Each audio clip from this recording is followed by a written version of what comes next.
ìjà parí. Pasuma àti Táyé Currency parí aáwọ̀ tó wà láàrin wọn o. Adúpẹ́ fọlọ́run ọba o.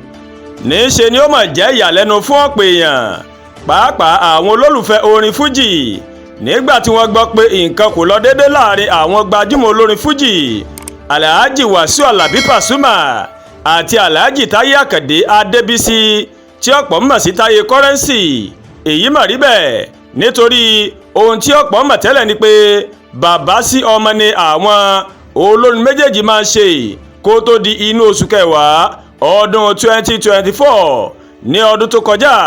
òun ni Táyé Currency ó mà ló mà sọ lóde àríyá kan pé kí ẹnikẹ́ni kó má pe Pasuma ní bàbá òun mọ́ o nítorí bàbá ẹgbẹ́ mọ iye ọmọ tó bí àti pé Pasuma kò mọ̀ tó ń bí lọ́mọ o. ọ̀rọ̀ Táyé Currency yìí ó mà fa wuyewuye láàrin àwọn olólùfẹ́ àwọn àgbo olórin náà débi pé wọ́n máa ń kọrin bú ara wọn lójú agbo ni. àmọ́ ní báyìí wọ́n ní ìjámọ̀ ti parí nínú fídíò kan tí Táyé Currency tó fi sójú òpó Facebook rẹ̀ tó sì ti gba orí ayélujára o. ó mà ló mọ̀ ṣàfihàn rẹ̀ pé àwọn àgbo olórin náà wọ́n pàdé ní orílẹ̀-èdè Saudi Arabia níbi tí wọ́n ti lọ ṣe ìyẹn Umrah ọdún 2025.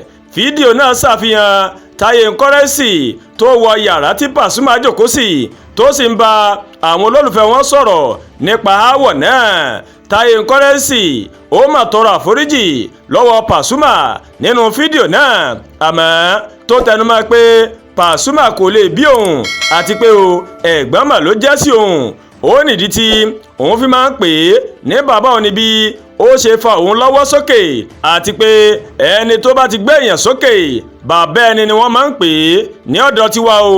àwa kì í rí èèyàn fín tí a bá rí ọmọ ọdún méjì tó bá ti jò èèyàn lọ bàbá ni a máa ń pè é. mi ò kì í ṣe ọmọdé o mo nífẹ̀ẹ́ Paso ni ìwọ tó bá fẹ́ máa wú sí mi nítorí mò ń pe Paso ní bàbá láti ọmọ ọdún 22 sẹ́yìn. ó ní mo ti wà pẹ̀lú Paso láti ọdún 1993. bákan náà ó mà ló mà fi kọ́rọ̀ rẹ̀ pé àwọn sì jọ wà tí àwọn sì ń ṣe papọ̀ o pẹ̀lú Pasuma láìsí èdè àìyedè kankan mọ́ o láàrin àwọn méjèèjì. ta ni Pasuma gangan? ọjọ́ 17 oṣù kọkànlá ọdún 1967 òun wọ́n bí Alhaji Wasiu Alabi Pasuma tí ọ̀pọ̀ mọ̀ sí Paso ní agbègbè Mushin ní ìpínlẹ̀ Èkó. ó mà ló mà gbé dàgbà pẹ̀lú ìyá rẹ̀ Alhaja Kubura Ọ̀dẹ́tọ́lá tó máa ń pè ní ìyàwó ànábì. ní ọdún 1984 òun ni Pasuma ni òun bẹ̀rẹ̀ sí ní kọ orin sílẹ̀ lẹ́yìn tí òun gba ìmísí o láti ara orin Wasiu Ayinde. ọdún 1993 òun ni Pasuma máa gbé orin àkọ́kọ́ rẹ̀ tó pe àkọlé rẹ̀ ní Recognition jáde. lẹ́yìn ìgbà náà òun ló sì tó gbé àwọn orin tó lé ní 30 jáde.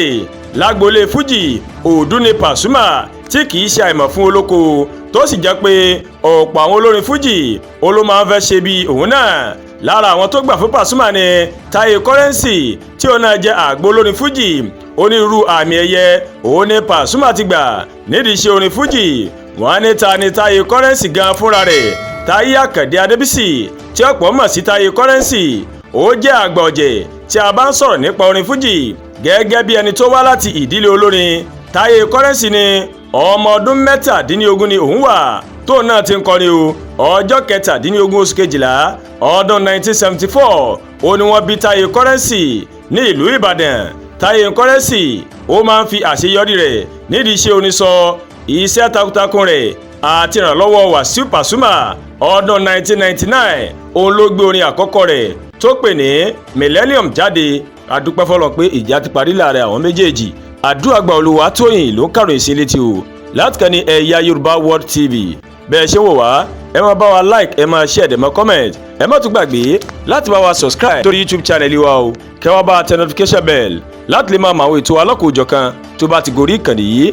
ẹ kú ọlá Jímọ̀ tòní ọ̀pọ̀ Jímọ̀ báyìí ńlá ṣe lókè èèpẹ̀.